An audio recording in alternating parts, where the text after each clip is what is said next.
मेरे प्यारे गुरुमुख सज्जनों, परम संत श्री रविदास जी का कथन है, बहुविध धर्म निरूपिए करता दी से सब लोय, कवन करम ते छूटिए जिह साधे सब सिद्ध होय। करम अकरम विचारिए शंका सुन वेद पुराण, संसा सद हृदय बसे कौन हिरे अपमान। बाहर उदक पखारिए घट भीतर विविध विकार, शुद्ध कवन पर होइबो सुच कुंचर विध व्यवहार। रवि प्रकाश रजनी जथा गति जानत सब संसार, पारस मानो ताबो छुए कनक होत नहीं बार।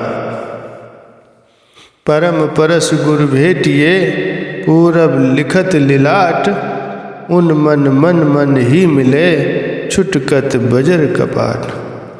भगत जुगत मत सति करी ब्रह्म बंधन काट विकार, सोई बस रस मन गुने गुण निर्गुण एक विचार।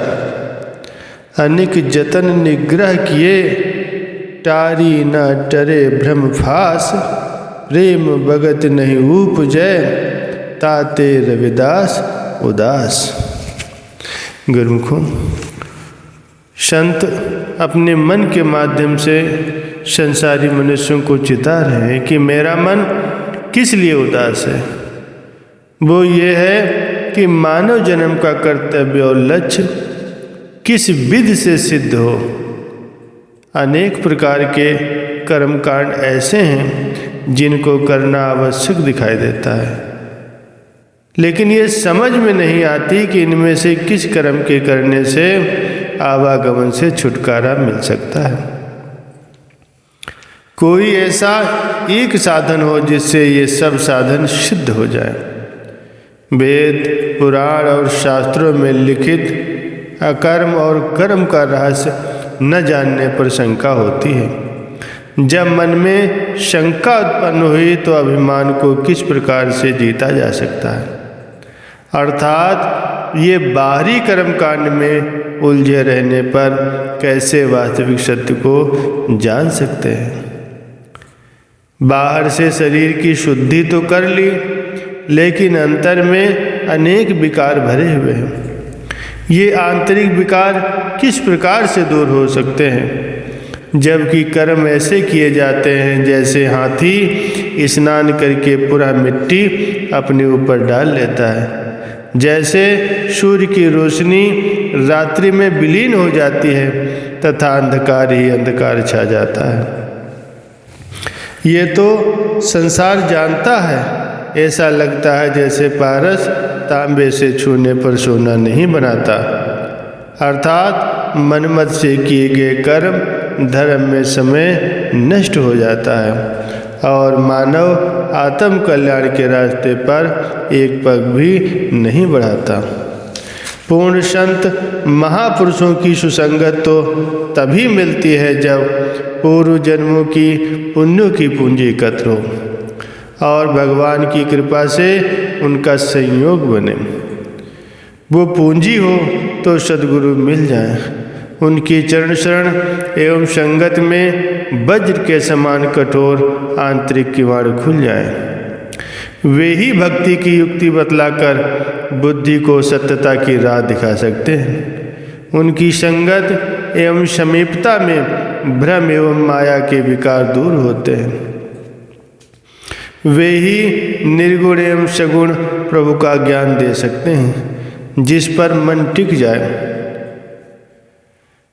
संत रविदास जी कहते हैं कि वेद शास्त्र एवं मन के ख्यालों पर चलकर आत्म कल्याण के अनेकों साधन अपनाए।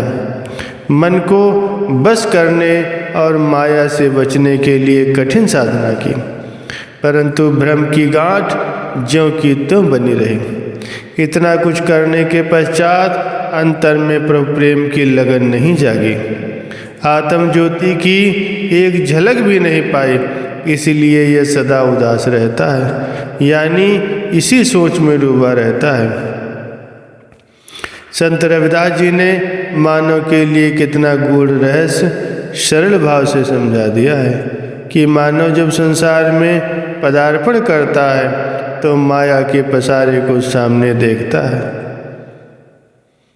उस पसारे को पसारते पसारते उसी में खो जाता है, अर्थात वो अपने को शरीर से स्थूल रूप में देखता है। प्रथम बाल्यकाल में उसकी आवश्यकताएं माता पिता पूरी करते हैं। यौवन के होते होते उसे अपने शरीर और शारीरिक जरूरतों से इतना लगाव हो जाता है कि वह इन्हें पूर्ण करने के लिए कठिन से कठिन परिश्रम करता है। यहाँ तक कि धर्म कर्म के नाम पर भी वो दान जप यज्ञ आदि कर्म इसीलिए करता है कि वो धन बढ़े, परिवार वृद्धि हो और सुख ऐश्वर्यों के साधन स्वर्ग से भी बढ़कर उसे प्राप्त हो। वो ये भूल जाता है कि संसार में किस लिए आया है और उसका वास्तविक उद्देश्य क्या है। वो अमूल्य मानव देह को खान पान और पहरान और पद प्रतिष्ठा के लिए ही समझता है। वाह इंद्रिय रसों की चाह इसे वाह संसार के सुख भोगों में आनंद सुख की प्राप्त कराना चाहती है। वह सुख इसमें है ही नहीं तो मिलेगा कैसे।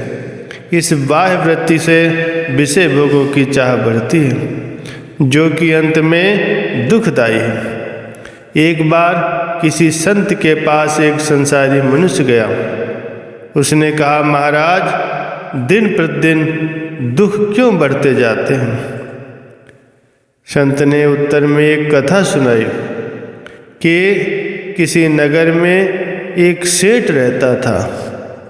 एक बार उस सेठ के पास एक बुढ़िया गई। उस सेठ से कहने लगी कि यदि मैं 1 पैसा आपसे ऋण लूं तो आप उसका कितना ब्याज लोगे।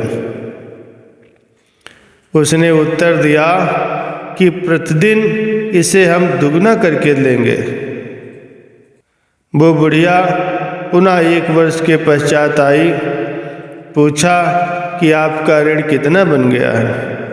सेठ के मुनीम ने हिसाब लगाया तो कहा कि सैकड़ों रुपए बन गए। उसी सेठ के पास एक सज्जन आया और प्रतिदिन दुगना के हिसाब से 1 पैसा ऋण लिया। इससे उन्होंने सत्संग का प्रवाह चलाया। हजारों सेठ उसमें दान दक्षिणा देकर के संत सेवा का लाभ उठाने लगे। सत्संग में वो सेठ भी आया। सज्जन ने उस सेठ से पूछा कि कहो आपका कितना ऋण हो गया। सेठ ने कहा, महाराज ऋणी तो आपका मैं हूँ। आपने मुझे वासना के गर्त में जाने से बचा लिया। कुछ लोग ये सुनकर के हैरान थे। सेठ ने कहा, भाई वो बुढ़िया कोई और नहीं बल्कि तृष्णा थी। उसने मुझे धन लोलुपता का रास्ता दिखाया जो नरक की दुखदाई यात्रा का हेतु है। और ये सज्जन हैं जिन्होंने दर्शाया कि बंधन से मुक्ति की ओर जाने का यही रास्ता है कि सांसारिक कार्य व्यवहार में तृष्णा से बचोगे तो वास्तविक सुख का मार्ग मिलेगा। संत महापुरुष चिताते हैं कि मानव जन्म का कर्तव्य जानो, संतों की शरण में जाओ और सत्संग से लाभ उठाओ। महापुरुष श्री गुरु अर्जुन देव जी महाराज उपदेश करते हैं, सर्व सुखा का दाता सतगुरु ताकि शरण पाइए। दर्शन भेटत होत आनंदा दुख गैया हरि गाइए। हर रस पीवहु भाई नाम जपहु नामो आराधो गुरु पूरे की शरणाई। अर्थात सब सुखों के दाता आत्मिक सुख के देने वाले संत सद्गुरु ही हैं। उनकी शरण में जाकर के उनके दर्शन उनके सत्संग से सभी कार्य सिद्ध हो जाते हैं। अर्थात लोक परलोक का सुख देने वाला नाम प्राप्त हो जाता है। वो प्रभु भक्ति का रस मिलता है, उन्हीं की सत्संगत से आंतरिक व्रज कपाट खुलते हैं। सद्गुरु की शरणागति ही परम सुखदायक है। भाग्यशाली है वे जीव जिन्हें संत सद्गुरु की शरण व सत्संग का दुर्लभ संयोग सुलभ होता है। भगवत कृपा का उन्हें यह स्वर्णिम अवसर मानव जीवन के रूप में वरदान है।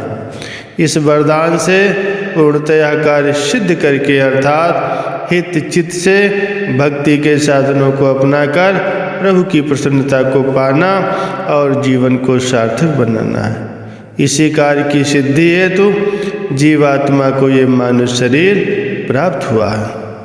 बोलो जयकारा बोल मेरे श्री गुरु महाराज की जय।